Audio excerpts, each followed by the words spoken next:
All right. So, as I said, welcome to Coffee and Conversations. My name is Jordan Hensley. I'm a policy analyst at the Carsey School of Public Policy. Coffee and Conversations is a joint effort of the Carsey School, the New Hampshire Bureau of Education and Training, and the New Hampshire Municipal Managers Association. We are delighted today to have two great speakers to talk about strategic planning in times of uncertainty. And so we have Carolyn Russell, and Carolyn is a senior operational analyst with the State of New Hampshire and has worked as a planner and project manager in state government for over 20 years. Carolyn has led numerous strategic planning exercises for various types of state programs and organizations, including the state's commissioners group. This past summer, Carolyn facilitated a remote online strategic planning exercise for a new state commission. And we have Dennis Martino, and Dennis is the former director of the New Hampshire Bureau of Education and Training. He has taught leadership courses at the graduate level at several colleges, and prior to his current academic work, he had 21 years experience in labor relations as a union advocate and a contract negotiator. Dennis has acted as a workplace mediator with both small and large agencies. We're so delighted to have you both. I'm sure everyone is clapping in front of their computers at home. Welcome, both of you. And I believe we are going to start with Carolyn. Is that correct? That is correct. All right, so you should be able to share your screen. All right. PowerPoint there.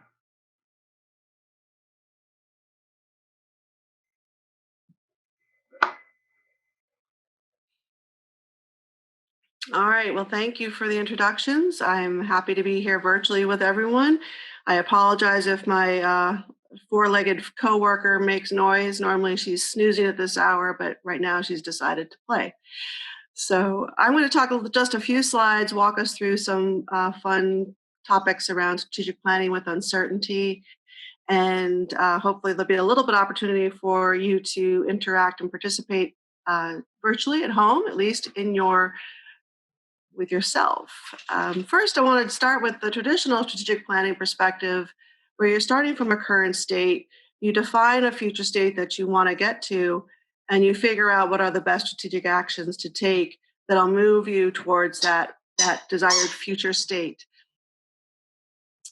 The issue with uncertainty, which is always here for us, is that when you make a strategic decision based on just one assumed view of the future, you might make poor choices, particularly when you've got a lot of uncertainty in the situation at hand. And I found an interesting example from the president of Digital Equipment Corp., who in 1977 declared that there was no reason for any individual to have a computer in their home. And although that was not an inappropriate assumption at the time, it wasn't the only possible future that his company may have faced. And he may have made decisions that would have been, put him in a less strategic position, given the way that the market changed in less than 10 years. And a funny story about that is when I started off to college, a little bit after that time, I made the decision not to buy a computer, but to buy an electronic typewriter, which I then had to make an adjustment to my own strategic plan by the time I was a senior and invest in the computer. So when you are with uncertainty, you have a different scenario that you're facing. You know what your current state is, but it's very uncertain about your future. And you actually may face a range of possibilities for your future state and what would be the best situation for you, given that the world changes that you may be seeing. So how do you address this situation? How do you make a strategic plan and move forward in a meaningful way, even when you're facing this uncertainty about what is your best choice to make? So this is the question and answer period. So I want all of you to think about what your answer is, and we'll see how you do. So what are your solutions to strategic planning when you have uncertainty? Should you frequently review and revise your strategic plan and adjust the plans as new information becomes available? Thumbs up, thumbs down. I can't see everybody, but yes, this is always a best case situation with strategic planning. It should be a living document. It should be adjusted. And as the future unfolds and you find out that you have more information, you can make changes to what your organization wants to do. However, when you have a single vision for the future, it still may lead your organization down a failed path or result in costly investments if you're only planning for one possibility. And if you are constantly redoing your strategic plan every few months or every year, that's a lot of resources that you're putting into strategic planning. And you're also being very reactive to the world instead of being proactive and planning for making better plans that are more appropriate for a variety of situations. Next question. So, do you just go with your gut instincts to make decisions? If it's uncertain, just do what you think is best.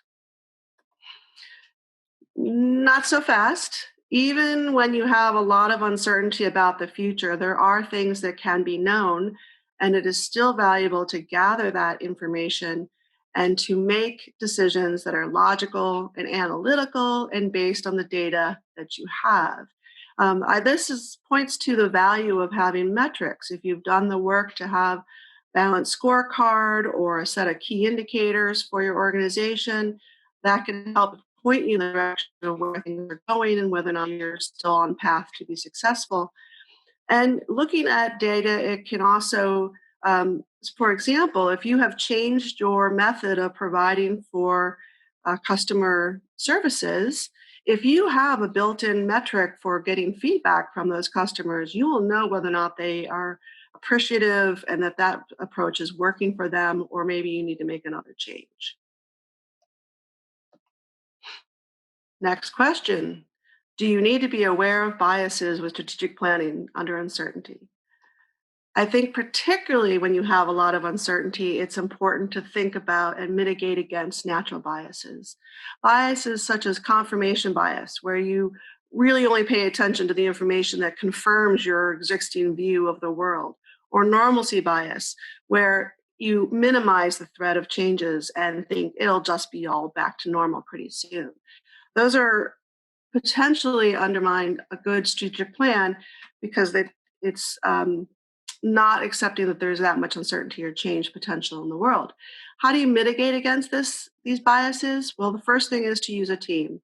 Team is the best solution to making sure that you're bringing in the different perspectives. People who have a different background, who have different information, can inform and question those assumptions that are being made.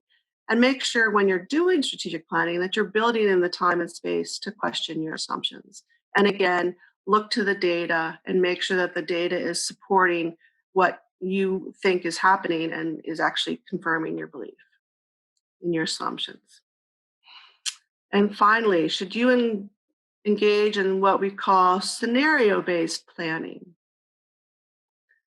Yes. So under scenario-based planning, you will actually define a possible set of future scenarios, not just a single set. And you're going to try to come up with a set of scenarios that are going to highlight those significant and unique situations and the variation in the key variables that will maybe alter the decisions for your organization. And I'll talk a little bit more about how you do scenario-based planning. And then you are going to evaluate your potential strategic actions under those different future scenarios, and then you can make plans that are appropriate.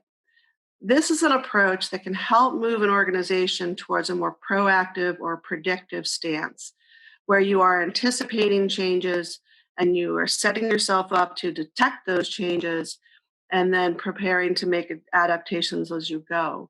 One of the other important components of being a proactive or predictive position is to make sure that you have the resources freed up to make those changes as you adapt. An interesting point about Gardner Consulting is does a lot of IT consulting for government organizations, and they recently did a survey, and they found that 85% of government organizations are in a reactive state. So, which means they are just reacting to the changes that are coming to them instead of anticipating the changes that may happen. Moving to cloud-based IT services is one of those examples where that was something I think for our own state government, we were slow to adapt to that change.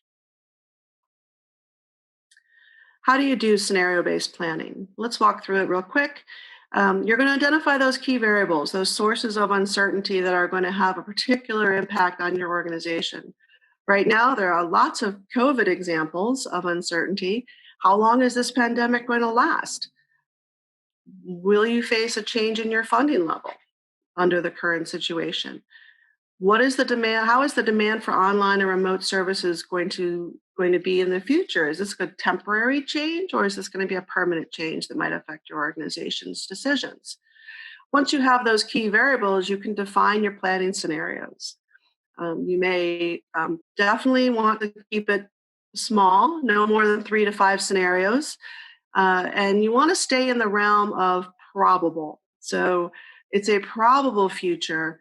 If you go to the whatever is possible, you may find yourself on the extremes of the horizons, and that's probably not the best place to do your planning.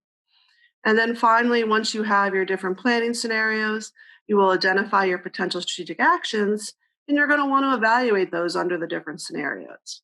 Again, some COVID examples. I mentioned moving to a cloud-based software services, simplifying procurement. During COVID, we've seen a lot of activity around simplifying the procurement process. Do those investments make sense to continue and expand as we move forward? Probably under any scenario for a future. Upgrading your website and online services might be a different result depending on how long you think the pandemic is going to last. And investing in a new building is another example where if you're thinking that we're going to continue to move towards and stay in this world where we have more remote workers, maybe now is not the time to invest in a new building until you have more information.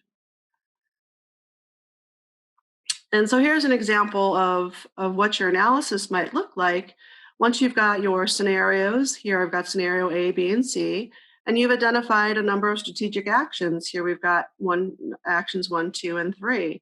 So you'll go through an exercise with your planning team to evaluate the costs and benefits under each strategic action, for each strategic action under each scenario. You may do this in actual dollars in costs and potential benefits, and you may do it in magnitude of potential costs: extremely costly, low cost, high benefit, high value.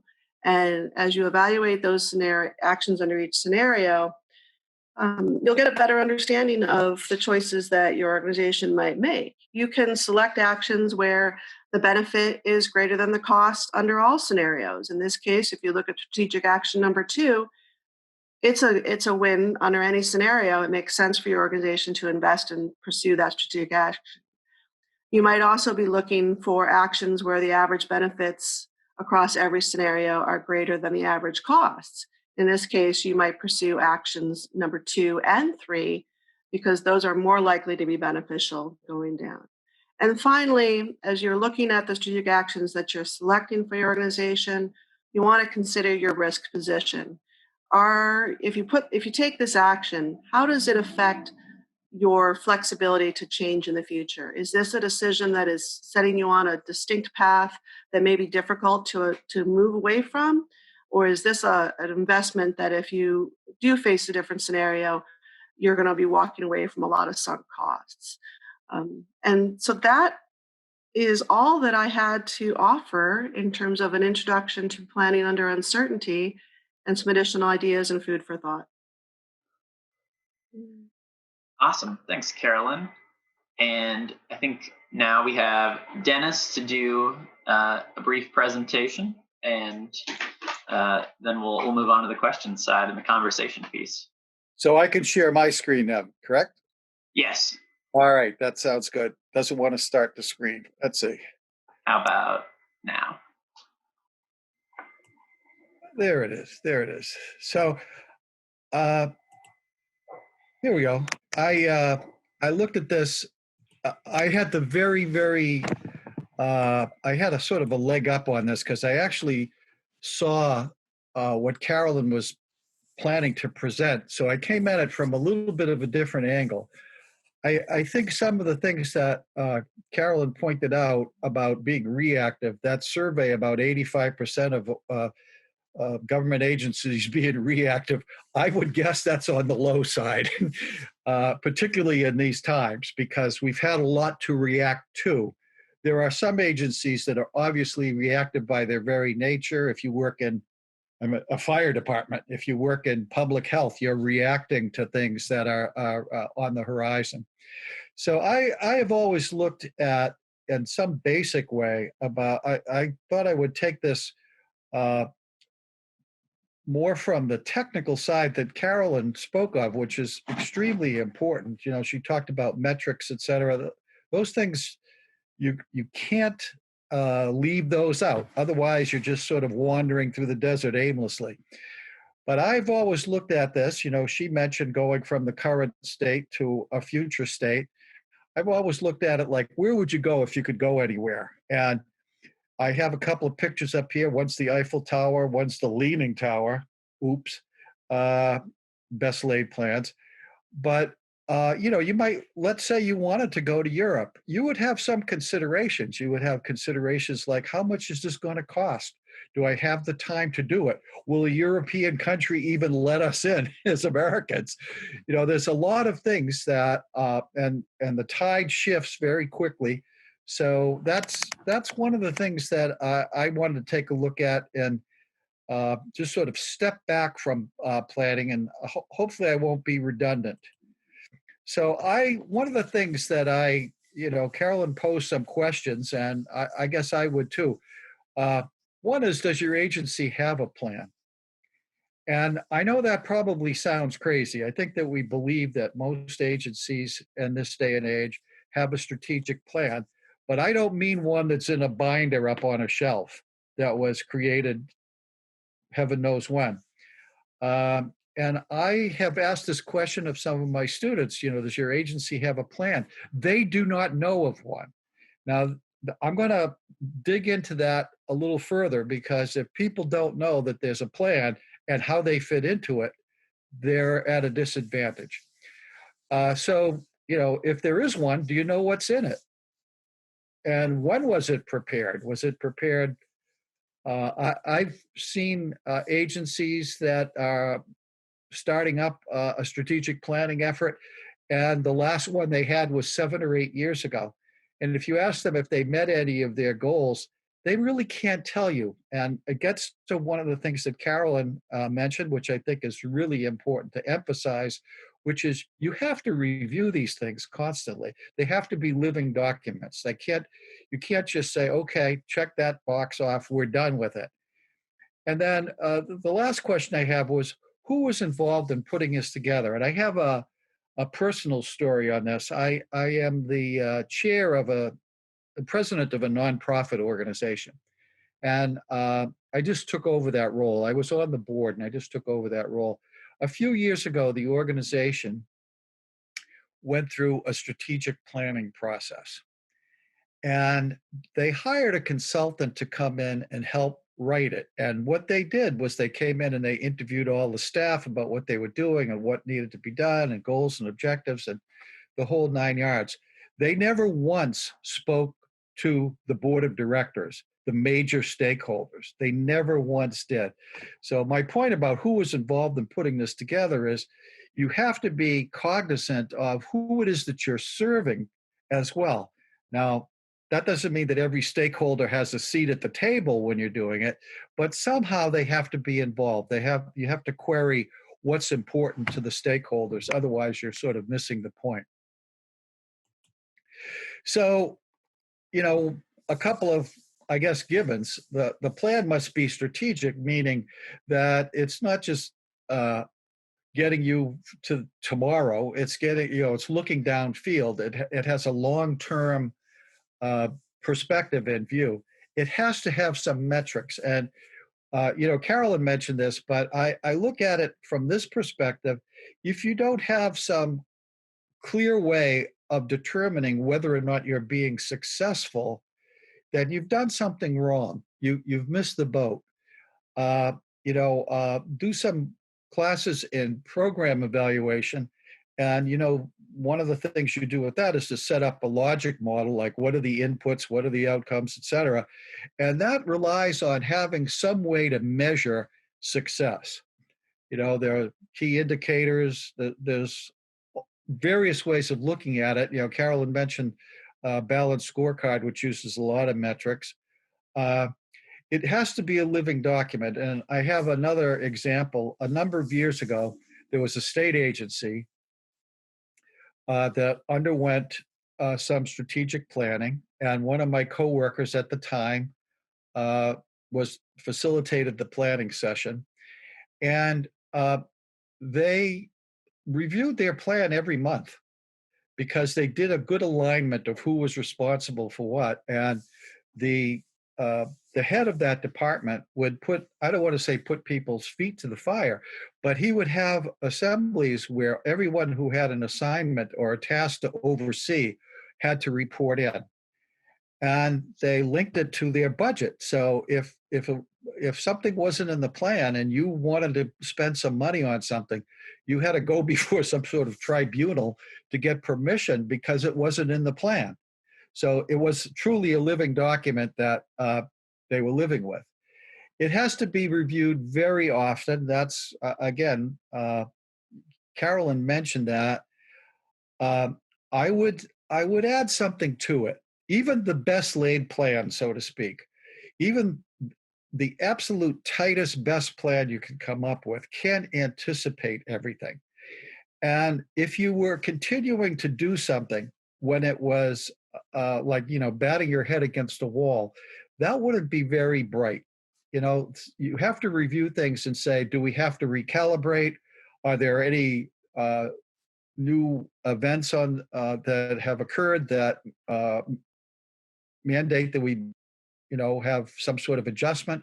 Has there been a new law passed that mandates that we must change the way we do business? Are there new regulations? All of those sorts of things. So you have to, again, review your plan, and is it up to date? And when I say up to date, I mean, is it taking into consideration all of the things that happen around us? I want to point out something here about all staff members should know how they can contribute to success. I have a slide coming up that I think illustrates that quite a bit. And then that last bullet there is many plans do not do, I have seen many plans that don't really have an alignment of who's responsible to make things happen. So, there should be either gold champions or objective champions or whatever that are tasked with making sure that certain things happen by a certain time, so they have to be timely, et cetera. So those are just a couple of things that came to my mind as I was thinking about this presentation today. So let me tell you about one of my favorite stories. So, and shortly after John Kennedy was elected, he said, by the end of the decade, we'll put a man on the moon. We were in a space race with the Soviet Union. And it was very strategic. We thought, maybe if we don't get to outer space, maybe we could be attacked from outer space by some other country, et cetera. So it was a tense time there in the early 60s. We were in the midst of the Cold War, and we had the Cuban Missile Crisis. We had a number of things that occurred that made the Cold War not so cold. Pretty came close to doing things. So he had this speech, and he said, "We choose to do the hard things because we choose to do this not because it is easy, but because it is hard. It's important that we do this." Now, he was trying to rally the troops. And so not only did he make this bold statement, but he then tried to do sort of a campaign to get the average American on board with this. We were going to be spending a lot of money and time and effort to do this. And so one of the things that he did was to go on a tour of Cape Canaveral, where they were, testing all of the rockets and working towards that eventual moon landing. And this is one of my favorite stories, and it actually kind of sends a chill down my spine to try to repeat it, but I'll do my best here. So who made this happen? when NASA started up this project, Kennedy went down to Cape Canaveral on a sort of a photo op opportunity to sort of rally the American people and get in the news about what's going on down there. And he was getting a tour of the facility by the honchos at NASA. And he was in this sort of gigantic airplane hangar that was like the size of 2 football fields. And so they were giving him a tour. And of course, there was Secret Service. And of course, there were photographers snapping away literally with flash bulbs hitting the ground, because this was a time when people actually had flash bulbs with their cameras. And, big to do, big photo op. And they were walking up the side, the lengthy side of this big airplane hangar. And on the far side of the building, Kennedy saw a man pushing a broom. And all of a sudden, he takes a quick left and starts walking over. Again, the photographers are loving this. The Secret Service are not so happy with it because he's off program. And they go scurrying over. And Kennedy goes up to this man and he puts out his hand and says, "Hi, I'm Jack Kennedy. What's your name?" And the man tells him his name. Now, Kennedy can see what he does. He's clearly a janitor. He's probably the lowest paid person in the building or in the organization. And Kennedy, was smiling and talking to the man. And again, the cameras are clipping away. And he says, "So what is it that you do here?" And the man didn't say, "I'm a janitor." The man said, "We're putting a man on the moon." And that is, to me, what it means to have people involved that they know that every job is important. Keeping this place clean is going to make us successful. And I don't know anything about NASA today, but somebody had done a good job of getting people on board by letting them know that they were important and that their role was important. And I think if we're going to be successful with planning, particularly on the fly, here we are in this pandemic, a lot of what we're doing is we're sort of building the plane while flying it, so to speak. There's a lot of uncertainty. People have had to shift things. In our own Bureau of Education and Training, we've shifted our classes from face-to-face classes to completely online classes. And that took a lot of preparation, and we had a scramble to do it, but we just started up our year, and it's just starting up, and it's going very well. But it took a while to transfer content and sort of translate it into an online format and get us all up to speed to be able to do those things. So let me move on here. A couple of things that, Carolyn had mentioned, balanced scorecard. There's some different types and approaches and tools that can be used in strategic planning. And I wanted to go over a couple of them because I think that it's important that we know, some of the various approaches and some of the tools. So a balanced scorecard, Carolyn mentioned that, and that was put together.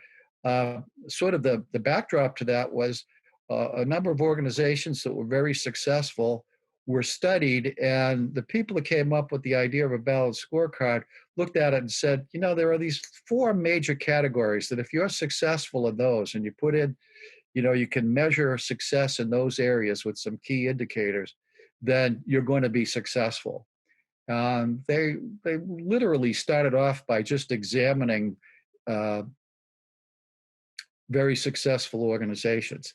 Then there's the Hoshin-Kanri, which is a lean tool about strategic management altogether. And for those of you who are involved with lean, that's worth investigating. There's an approach to strategic planning called Blue Ocean strategy. This is something that's mostly in the public sector, but I think now with all of what's going on, it might give government an opportunity also to engage in this. Blue Ocean strategy is when there's no competitor, there's nothing. You are creating something that's absolutely new. And so if you were, a company and you had a new invention and you wanted to build your company around pushing this new invention, you would be doing it from scratch and you're offering up something that you have really no competitor with. And so that looks a little bit different. I think with our organizations, state organizations, we have a lot of people that are working at least partially from home. I think that one of the upsides of what we're learning from this is that some people can be very productive from home, and that's worth investigating. Where most of you are familiar with these next two, which are little tools to use to open your mind to what's going on around you. And one's the SWOT analysis, which stands for strengths, weaknesses, opportunities, and threats. If I were to look at this, you could do a SWOT analysis about yourself. If I were to do a SWOT analysis about myself, I find that some of the things that are my strengths are also my weaknesses. So they can be on both sides of the ledger. So for example, one of my strengths is I work very fast. If you give me something to do, get out of my way, I'm going to get it done. On the other hand, that's a weakness because I could make errors by moving too fast, right? So the idea of going through this exercise is to sort of lay a groundwork for what are our organization's strengths? What are our organization's weaknesses? What opportunities do we have and what threats do we have? This is closely aligned with that next one, which is a PEST analysis, which stands for political, economic, social, and technological. Sometimes it's called a pestle analysis because it adds a legal aspect to it. But essentially with this, you're trying to take a look outside of your organization and what's coming our way. So what political things might affect us? In public sector, it could be budgets. Where revenue for the state of New Hampshire took a pounding when COVID first arrived. I think it's come back a little bit, but not entirely. So budgets are affected by that. So the economics of things are certainly there. Socially, our whole country is in and our not only our own country, but our own employees and our coworkers are socially distressed these days. And if there's one plus side to it, technologically speaking, look what we're doing today. Look what we're doing right here. We have an opportunity to, there could be people from Pluto that are tuned into this. So, on some level, we have a leg up with the technology. Another approach to planning is something called appreciative inquiry. And I'm going to show you a different slide about that in a minute, because appreciative inquiry, unlike the SWOT analysis, which makes it pretty easy to focus on weaknesses and threats. Appreciative inquiry says that organizations are going to be successful in the areas in which they inquire. In other words, where are you putting your efforts? Where are you putting your positive efforts? So that's why it's called appreciative. And, I think another coffee and conversation topic for somewhere down the line might be to find somebody who's really got some background in appreciative inquiry. I think it's a whole approach that can be used for lots of different things. So now what? We have, perhaps this is sort of getting back to some of the things that Carolyn talked about, which is, maybe we need shorter term planning. Maybe try to sit down and do a 3 to 5 year plan might be a fool's errand because there are so many things that are unknown. Morale is low. So we know that we must, in order to deal with this in a better fashion, we need to get everybody on board. They have to have hope for better things to come. In some ways, I guess it's what JFK was doing, trying to get the country on board with a lunar landing. Leaders must step up. It starts at the top. And we have to do, if we're in any kind of leadership role, we have to step up and address the fears that employees have right now. And I think you also do that by, again, with that story about NASA, making people aware that they're part of it. During the Second World War, people were saving tin cans for the war effort. People have to feel that they're a part of helping things turn around. And most of all, leaders have to listen to people. Sometimes our days are so busy that we sort of get away from really taking stock of what's going on around us. And we don't necessarily take time to listen to people or give them the opportunity to talk to us. There are some agencies I know that have regular kind of town meetings, where the average employee is given a lot of information, but also allowed a chance to speak up and ask questions and talk about what's important to them. I think that listening is something that we're going to have to do more of if we're going to be flexible, because the average person will guide us in sort of taking the temperature and the pulse of what's going on in our organizations. And the only way to do that is to really come up with better ways to listen and inquire. So those are some of the things that I wanted to share with you. And I want to share something else if I can. I got to get out of this if I can. And that is, I guess I'm not going to be able to do it. Let's see. Oh, yes, here it is. So here's the thing about appreciative inquiry that I wanted to show you. And it is, I'm just going to click through some of this stuff.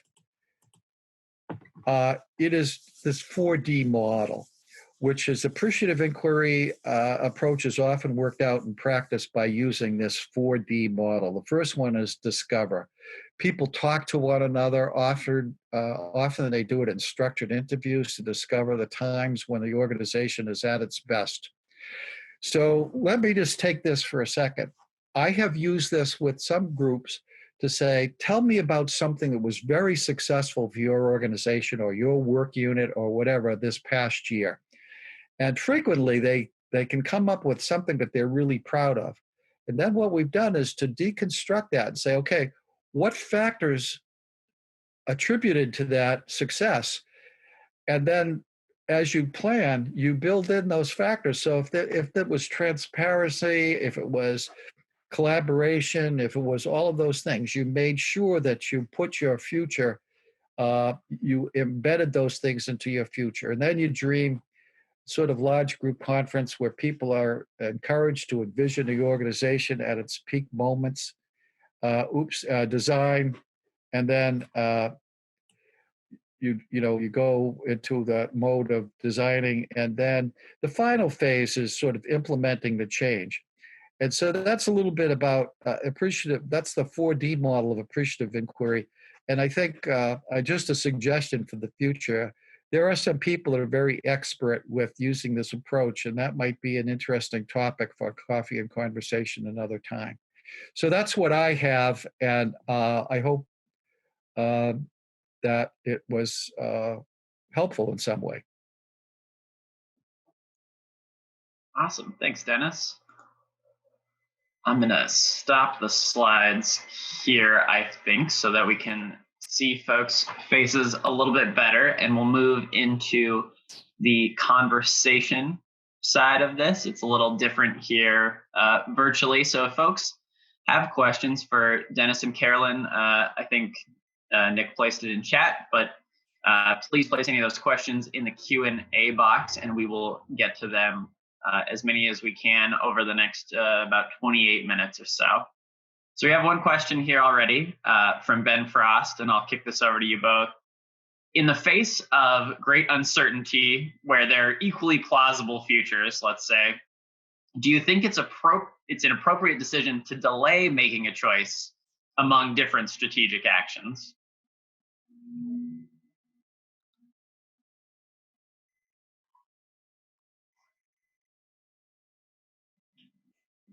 Well, Carolyn, you brought that up. You want to have that was a good part of your presentation. Do you want to have at it?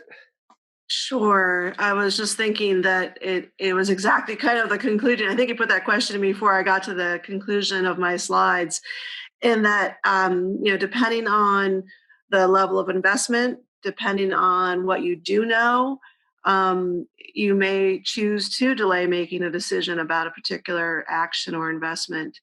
It really is going to depend on, does that investment move your agency forward and lead to success, regardless of what the future may be, or if it's a commitment that then find yourself in having to undo that work, you wouldn't want to make that choice right away. So I think it really depends on what the decision is, the level of investment, what the possible futures are that you're looking forward towards, and making a logical, analytical decision. Yeah, that makes sense.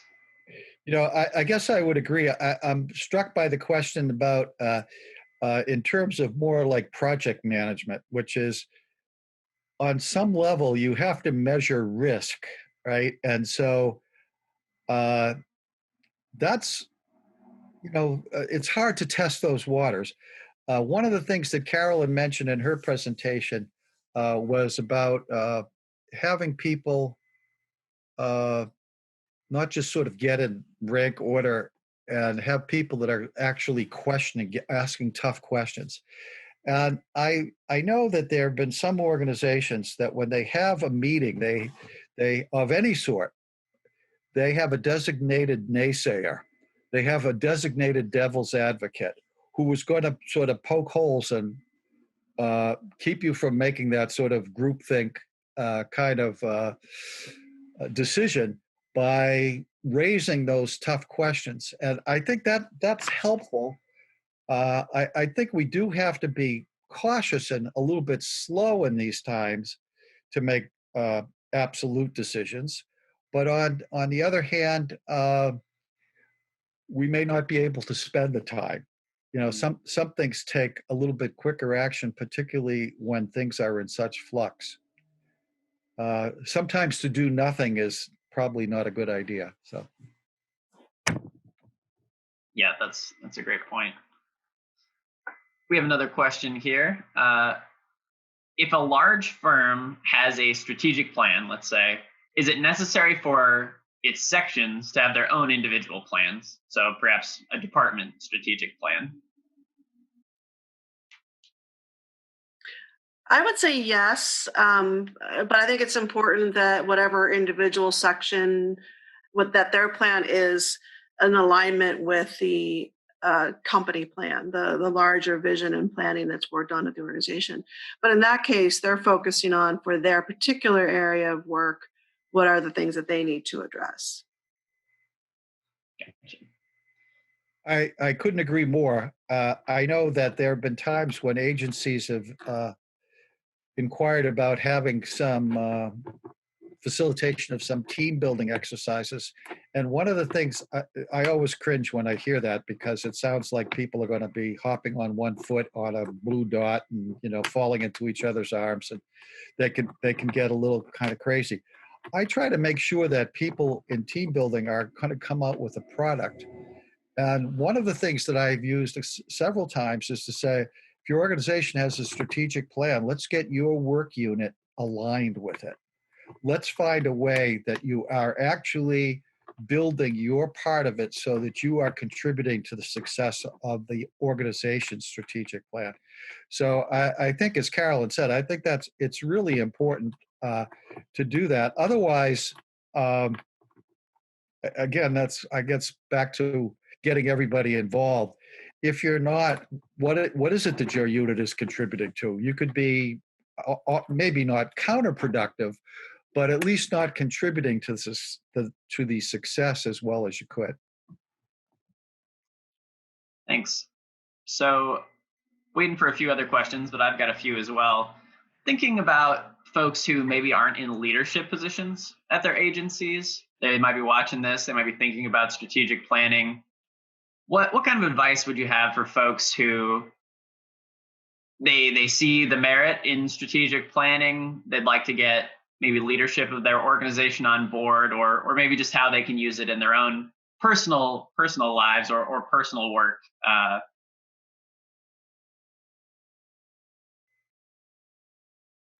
Well, I'll have a whack at it. I think two things. One is I have a book to offer, which is called Getting It Done, Leading When You're Not in Charge by Roger Fisher.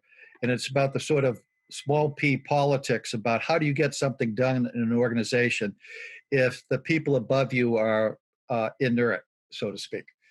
And so that's a great read. But on the other hand, one of the things that you could do is there's nothing on earth that would stop a work unit from creating its own strategic plan, as long as it is not counter to a plan that exists.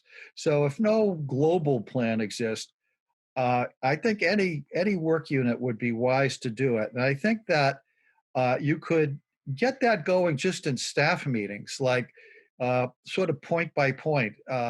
We got this thing coming up. What's the best way for us to get to it? What do we need to get it done? All of those things. Ask the same kinds of questions, but almost come at it from the side, because you may not have the authority, or may not feel you have the authority to act on your own. And so sometimes doing it somewhat informally, I think you can get everybody on board and get some success, even though you may not have even called it strategic planning. That's my take on it. I would just add that there's value to writing it down for yourself or for an organization. If you are a individual within an organization, you can write down what you think needs to be accomplished from your perspective and put that forward up the chain, and provide also how you are going to plan to contribute to that outcome, as a way of getting them thinking about that future and that change that you want to be behind. And in your own personal life, there's still value to writing down those goals, and making that plan for yourself. And what we pay attention to is often what gets done is one of those logic arguments, and writing it down makes it a little bit more tangible for you. Thanks. Another question. You both talked a little bit about, strategic plans. Organizations may have them. They may put them on the shelf as sort of a classic kind of pitfall of not strategic planning as well as you could. Are there any other major pitfalls that you see organizations falling into when it comes to trying to strategically plan, particularly in times like the present, where there are a lot of questions?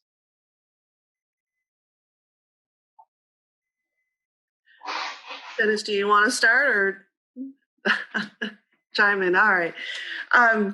I've seen a couple pitfalls. One is trying to do too much at one time, and feeling the need to have everything planned out and thought through, and then working on too many strategic actions at one time. I think lots of agencies fail to prioritize and fail to focus, and as a result, they don't get as much progress as they otherwise would.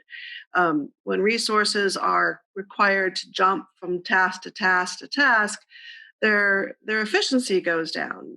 We like to think that we can multitask, but our brains aren't really wired to do that very well. What we're really doing is jumping from, turning something off, turning something else on.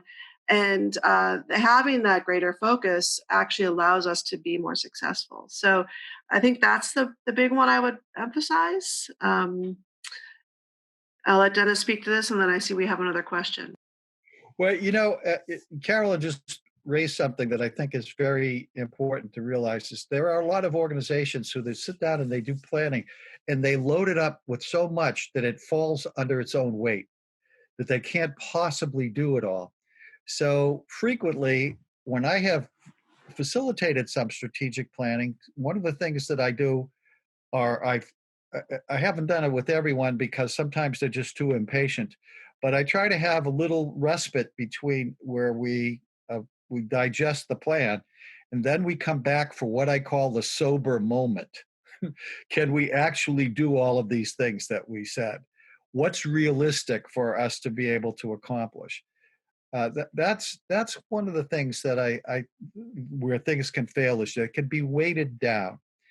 And perhaps another thing is that that comes to my mind that can be that can sink something is that some agencies might try to shorthand things by having an internal facilitator, and an internal person has skin in the game. I think it's very hard for them to be an honest broker. So I think it's worth the investment, or at least get some colleague from a different agency that's got the skills to do it. But somebody whose life isn't impacted by what the decisions are of the group. Otherwise, in very nuanced ways, a facilitator could, who has, I don't know, an investment in the organization, might be able to sort of shape where things go.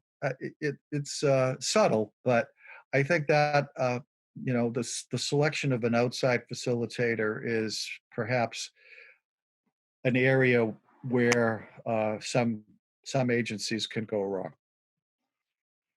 Thanks. So another question we have here is, could you give an example of a benefit cost analysis for a scenario? I'm thinking sort of similar to what Carolyn presented with the plus minus for the various options there. Yeah, I think we can walk through. So let's take two scenarios. One is this pandemic is over in 3 months. A second scenario is we are still dealing with these issues a year and a half from now. And if you look at the strategic action of upgrading a website to support in more remote activities and more remote programming or more remote registration, for example, then you can evaluate the cost and benefit under those two different scenarios. If this is a costly investment to really revamp your entire website and move your entire operation to an online format, that's a costly investment. And if the pandemic is relatively short-lived and over in 3 months, the benefit of moving to online may not be there unless you can also assess whether would your customers prefer to be online. So in this scenario, if the pandemic is long lasting, the investment in a new online format for your program makes a lot of benefit because you're able to serve your customers in that new environment. In the short term, it may not be a wise investment because the costs are going to outweigh the benefits. But here's the situation where you may want to understand better, how does my customer think about this? Does my customer prefer to do their transactions in an online format, or would they prefer in the future, when we're back to normal, to go back to doing things online or in person, maybe is the alternative. And so that's where you will do a cost benefit of what's the benefit to my consumer, my customer under those two options compared to the cost, and then evaluating the scenarios that we have. Hopefully that's a good enough example of how you might do that thinking process without the actual dollars and cents right now. I see another question. I'd like to add something to what Carolyn said, and that is, she had mentioned balanced scorecard, and one of the quadrants of balanced scorecard has to do with how are you serving the customer? What's your focus with the customers? And so her point about the benefit analysis, we serve people. And so if we're not serving, an investment in serving them better is generally going to be helpful. Now, obviously, finances are subject to ever shifting budgets, et cetera. But I think that's that she makes a really important point about that, the customer focus. In the end, we're here to serve people. And so if we're not doing it well or not meeting their needs, then that's not a good thing. Yeah, I think that's a great point. It makes me think of the third option you presented, right? Where, if the pandemic lasts a long time, maybe it's a plus to go more online just so that you can literally function at all. But the world is moving in an online direction generally, so maybe it's still a plus even if the pandemic were to be shorter. So that makes a lot of sense. Appreciate you laying that out for us. So we have another question here. You talked about when strategic planning, it's important to include all parties impacted. I know you mentioned the board of directors within the nonprofit organization. Would it be a good idea to have a mix of leadership and frontliners on the strategic planning board? Well, I'm not. What I was suggesting, or what was troubling to the people who are on that board of directors, where there was no inquiry even made to them about, so what do you think? What they were presented with was, here's the plan we came up with. And in a nonprofit board, the fiduciary responsibility, the financial responsibility is on that board. It's not something that they would take lightly. And so not everybody on the board, but many of the people were absolutely confounded by the fact that nobody even sat down with them and said, so, what are your concerns? Where do you think this organization should be heading? And just to give you, I guess, a concrete example, was because they met with that was actually a couple of consultants that did this, because they met only with staff and not our client population, nor the board of directors. What they got back was things that the staff thought were important, which is absolutely fine. That makes sense. But one of the goals that they came up with was that the board would do fundraising. Now, that's an ongoing argument about different kinds of boards. Some boards are meant to be fundraising boards, and others are governing boards. And this particular nonprofit serves low-income people. Some of the people on the board are low-income people. They are not necessarily folks who have access to a great deal of money. But I'll use the YMCA as an example. If you are on the board of a YMCA, they will tell you, we want the 3 T's. We want your time, your talent, and your treasure. And you are given a figure that you have to either contribute or raise to be on that board. And so when our board was confronted with, like, oh yes, we want you to do this, which was something that was created by the staff, nobody ever inquired about, where do you stand on this? Subsequently, it hasn't happened. So, that's, I don't want to say anybody balked at it, but they were, some of them just didn't have the wherewithal to do it.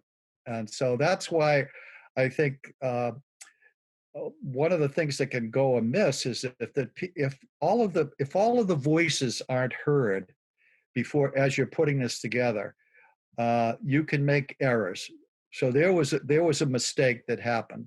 And it actually created some, not ill will, but some I don't know what word to use. Not resentment, but a lot of the board felt disregarded because they weren't asked. So, Thanks. I would just add that when you're working on a process improvement, you want the folks who are at that front line and doing that work to be engaged in the improvement and the development of ideas because they have that firsthand knowledge. I think it is really important to get that input from the frontline participants. Even if they're not on the strategic planning team, you need to make that inquiry, as Dennis is mentioning, and you need to bring that information into the strategic planning process because they do have a valuable perspective to offer. And you may want to have that perspective represented on your planning team. Thanks. Yeah, that makes a lot of sense. And, thinking about certainly when things are uncertain, a lot of different perspectives help you capture the full range of what might be to come is what I'm hearing. So we've got just a few minutes left. Doesn't look like we have any questions in the queue right now, but if folks have any final questions, get them in here. I think just one final question from me.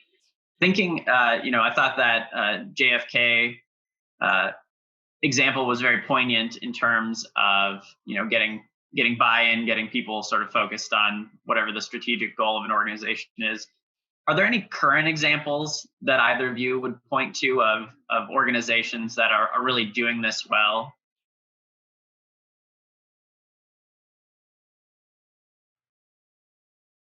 I'm not clued in enough. I have to say, because I work part-time and, Carolyn mentioned buying an electric typewriter. I learned to write with a straight pen. You dipped it in an inkwell and you got one nib a month. And when I tell people that, they say, how old are you? And old. So I'm a little bit detached from it. I don't know the agencies, the government agencies, as well as I used to. I used to be in and out of them with the kind of work that I did. So I don't know that I could give you a current example, but I did this past year, I did some facilitation for the Bank Commission. And they had everybody involved, and they did a pretty good job of sifting down to the very last person with keeping them informed and trying to do, putting together a good communications plan of the whole process so that everybody knew from step to step what was going on. And I thought that they did a pretty good job with, if not getting people totally on board, keeping them informed, which for many people, that's all they want. They don't necessarily have to be rolling up their sleeves, but they do want to know what's going on. So I think that was a pretty good example, one recently for me.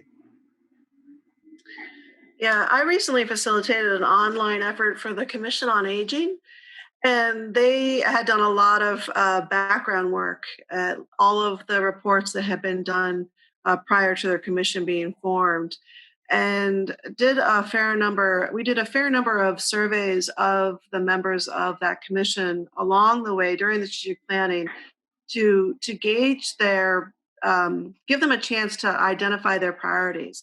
And then we went through an exercise of talking in a group about why people picked different priorities, what was behind their thinking.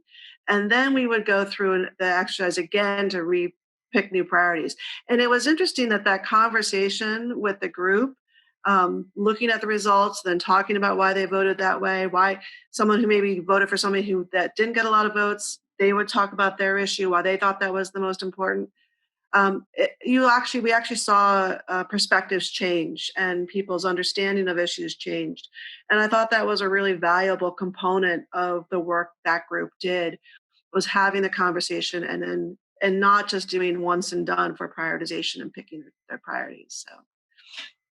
Nice, thank you. All right, I think we've got one last question here from Tyler. Have you found it challenging to gather input from folks who aren't used to being asked what they want or need? How do you get the wheels turning? I have a pet peeve about this, and that is that my belief is that we frequently have people who go to meetings, something is discussed, they believe something's going to change, the change gets announced, and they wonder, was I in the same meeting?